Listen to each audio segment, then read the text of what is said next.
The Jacksonville Jaguars just shook the whole league, and the scary part is it looked easy. They walked into a matchup with the New York Jets and turned it into a statement game, dropping 48 points on a defense that simply could not keep up and turning a late-season Sunday into a warning for anyone in their way.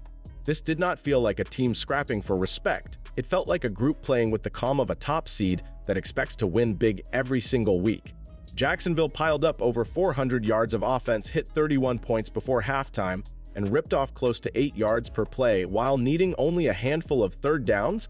Because most drives ended in the end zone, they even lost the time of possession battle to the Jets simply because they were scoring too fast, which is the kind of so-called problem every contender wants. When you see a team win 5 straight games to reach 10 wins while making the scoreboard look like a college game, you stop asking if this is a hot streak and start wondering if this is who they really are now. That is where the bigger story begins, because blowouts like this do not happen by accident. The Jaguars finally have a clear identity, a coaching staff that leans into their strengths, and a locker room that expects to finish teams. But there is one player pulling all of it together at the center of the storm. The way Trevor Lawrence just played against the Jets did more than light up the numbers. It looked like the moment a franchise quarterback truly took control, and once you see that version of him, you cannot help wondering how far he can push this team in the weeks ahead. But before we get into that, hit that like and subscribe button for more Jaguars and all the NFL content. Let's aim for 500 likes on this video. The Jacksonville Jaguars just watched Trevor Lawrence flip his whole story in front of the entire league. For years, people talked about his potential while pointing to the chaos around him, the early coaching drama, and the constant change at coordinator that kept resetting his progress. He went from a first overall pick thrown into a messy situation to a quarterback who had to carry blame every time the offense stumbled, and every interception became another talking point. Now it feels different. You can see it in the way he stands in the pocket, the way he moves when things break down, and the way his teammates respond. This is not a young passer trying to prove he belongs. This is a leader who knows the offense is his and that everyone in that huddle trusts him to control the game. Against the Jets, Trevor Lawrence played like a star who understood that every drive was a chance to put another question to rest. He completed 20 of 32 passes for 330 yards, threw 5 touchdowns, and added another score with his legs while picking up more than 50 rushing yards, but the numbers alone do not explain what changed. On one play, he spun away from pressure, nearly lost his balance, then chose not to panic and instead turned a broken third and long into a long touchdown run that ripped the air out of the defense. Later, he rolled left, drifting backward, and still fired a strike across his body to Parker Washington in a tight window, a throw most quarterbacks never even try. The ball placement, the timing, the calm when the pocket started to collapse. All of it looked like a player who finally sees the whole field and believes he can solve whatever the defense shows him. That is why this stretch feels like more than a hot box score for Trevor Lawrence, because you can tell the confidence is not coming from nowhere. It is built on a system that finally fits him. The play calls give him quick answers, the route combinations attack the parts of the field where he is most dangerous, and the designed runs remind defenses that he can hurt them on the ground if they get lazy. You watch how he checks protections, changes plays, and trusts his reads, and it is clear he is not doing this alone. There is a creative mind on the sideline in Liam Cohen, who is building this attack around his strengths, and once you see how that playbook uses motion and misdirection to keep defenses off balance, you start to understand why this version of Jacksonville's offense looks almost impossible to slow down. The Jacksonville Jaguars have reached the point where their playbook feels like a problem opponents cannot solve, even when they know what is coming. Every snap starts with something that pokes at the defense, a motion, a shift, a back moving across the formation that forces linebackers and safeties to think instead of react. At the center of it all is Liam Cohen, calling plays that look simple to the viewer, but force defenders to process 3 different threats at once, while Trevor Lawrence calmly works through answers that were built into the design before the ball was even snapped. You saw it clearly in the win over the Jets when Travis Etienne and Bashal Tutin shared the field, and the entire structure of the play was built to mess with eyes. Travis Etienne went in motion, pulled coverage one way, then snapped back across the formation while Bashal Tutin slipped through an inside release between the guard and tackle, instead of the usual outside path backs have taken for years.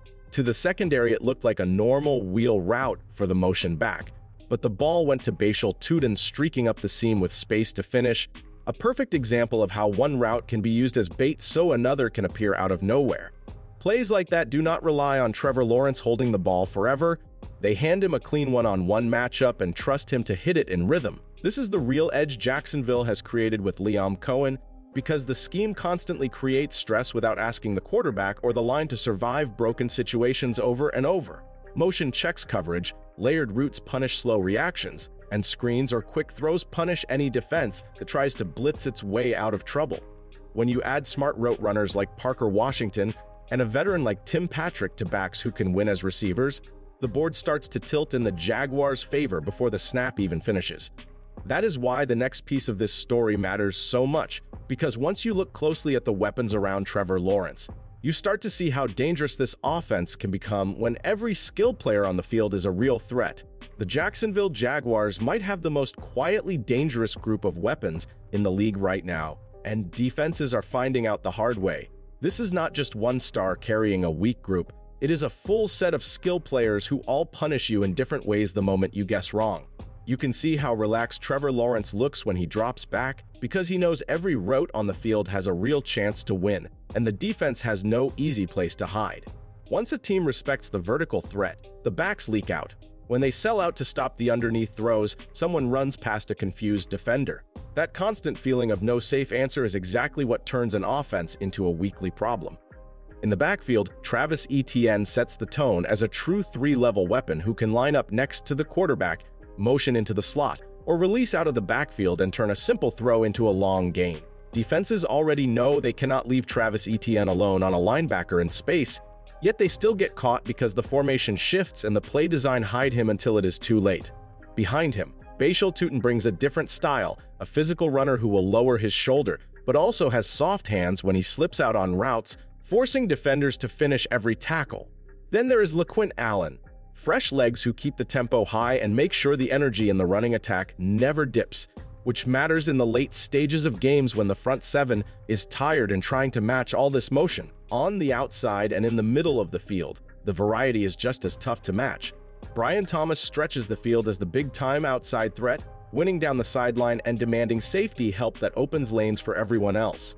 Jakobi Meyers works the short and intermediate zones with veteran timing, always seeming to settle exactly where Trevor Lawrence needs him, while Parker Washington brings quickness and toughness in the slot, turning option routes into easy completions that keep drives rolling. Add in Tim Patrick, who brings size and experience and just enough edge against his former Denver crowd, and Brenton Strange, who can block then leak out late for sneaky catches, and you start to see why this group feels complete. When an offense has this many answers, opponents are forced to chase points, and that is when a rising Jacksonville defense led by some serious tone setters up front goes from solid to terrifying. The part that should really worry the rest of the AFC is what the Jacksonville Jaguars have built at the front of their defense. When Josh Hines, Allen, and Trayvon Walker walk out of the tunnel, you can almost feel the temperature change for the offense on the other side. One is bending the edge with speed and power. The other is crashing through blockers with long arms and relentless effort. And together they change how every opponent calls a game. Quarterbacks start speeding up their clock, coordinators start calling shorter routes, and offenses spend entire weeks trying to figure out how to slow those two down without leaving something else open. Then you look behind them and see Foyesade Oluokun in the middle, diagnosing plays before the snap and finishing everything in front of him, and you start to understand why this group sets such a physical standard for the entire team. Inside, the toughness is just as real. Davon Hamilton has been a quiet star in the trenches, holding his ground against double teams and squeezing running lanes before backs can even make a cut. Next to him, Arik Armstead brings the kind of veteran strength and technique that keeps pockets from forming clean and forces quarterbacks to slide right into the path Josh Hines, Allen, or Trayvon Walker. That is how you end up with the top rushing defense in football, not just because teams think they can throw, but because they learn very quickly that trying to pound the ball into this front seven is a losing plan. Early in the year, you saw flashes of this, but now it looks settled, like everyone in that room knows exactly what their job is on every snap and trusts the man next to them to handle his side. Tying all of it together is Devin Lloyd, flying around at linebacker with the range to chase plays to the sideline and the size to meet bigger bodies in the hole without backing down. Before his injury, he was playing at an almost all-pro level, and since coming back, he has picked up right where he left off, reading screens, carrying tight ends, and attacking downhill when he sees run. When a front like this wins first and second down, everything changes for a young quarterback on the other sideline. And that is exactly what the Jaguars want to do against Denver. Force Bo Nix into long yardage snaps in a loud stadium with that rush closing in from every angle. The real twist is what happens after that, because once those hurried throws leave his hand, there is another group of defenders waiting behind this front who have turned taking the ball away into a weekly habit, and they are quietly becoming just as important to this rise. The Jacksonville Jaguars are not just winning at the line of scrimmage, they are closing games with a secondary that attacks the ball like it belongs to them. You saw it when Montaric Brown jumped that sideline route before halftime against New York, reached through the receiver, and somehow came down with the catch that almost no one in the stadium thought was possible. What looked like a safe throw to the outside suddenly flipped into a short field for Jacksonville, and that single moment turned a normal drive into another chance for the offense to pile on. That is the quiet danger with this group. The quarterback feels fine 1 second, then realizes a defender has driven on the ball faster than expected and everything changes. Behind the big names up front, there is a long list of defensive backs who make this whole thing work. Antonio Johnson has grown into a strong, versatile presence who can drop in the box, cover tight ends, or find the ball when it pops loose. Eric Murray and Jordan Lewis bring real veteran polish, closing windows late and arriving at the catch point just when a receiver thinks he has space. Jarrian Jones has added more length and effort on the outside, while Dewey Wingard gives them emotion, special teams energy, and timely plays when he blitzes or rallies to the flat.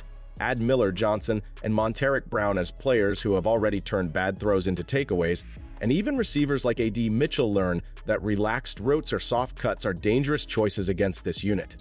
The scariest part for the rest of the conference is what this means for the road trip into Denver. When Bo Nix drops back against Jacksonville, he is not just dealing with Josh Hines, Allen, Trayvon Walker, Devon Hamilton, Eric Armstead, Foyesade Oluokun, and Devin Lloyd breathing down on him. He is throwing into a back end that studies route tendencies and loves to jump anything late or lazy. One rush decision can turn into a sudden change. One misread of Antonio Johnson or Jordan Lewis can flip the field and feed Trevor Lawrence another short field to work with. That is where the stakes explode next, because the matchup in Denver is not just about one game. It sits right in the middle of a crowded AFC race where every turnover, every drive, and every win could decide who controls home field when the playoffs arrive. The Jacksonville Jaguars are walking into Denver knowing this is the kind of game that can change a season, a city, and maybe the whole AFC picture. You have a team that just dropped 48-20 on the Jets and sits at 10-4, now lining up against a Broncos group that is 12-2 and fighting to lock up the top seed. That is not a regular road trip. That is a measuring stick in thin air where every snap feels bigger, every mistake feels louder, and every play either keeps you in the race or pushes you back into the pack. The shocking part is simple. If Jacksonville walks out of Mile High with a win, they are not just a fun story anymore. They are right in the middle of the fight for home field, and the rest of the conference has to treat them like a real problem. What makes this matchup even more intense is the style clash that is coming. On one side, you have Trevor Lawrence playing like a true franchise quarterback, ripping tight window throws to Brian Thomas, Jacoby Myers, Parker Washington, and using Travis Etienne as a weapon in the passing game. On the other side, you have Bo Nix running an efficient attack for Denver, while a nasty defense led by Nick Bonitto, Pat Surtain, and Zach Allen tries to slam the door on everything Liam Cohen wants to call. The Broncos lead the AFC with constant pressure and sacks, but Jacksonville has already shown they can light up teams without even winning time of possession. The twist here is that both sides believe they can dictate the tempo. Either Trevor Lawrence walks into one of the loudest places in football and keeps this offense at its 32 points per game pace from the last month, or Denver proves they are the ones who set the standard. Zoom out and the AFC race makes this game feel even more like a playoff preview than a regular season stop.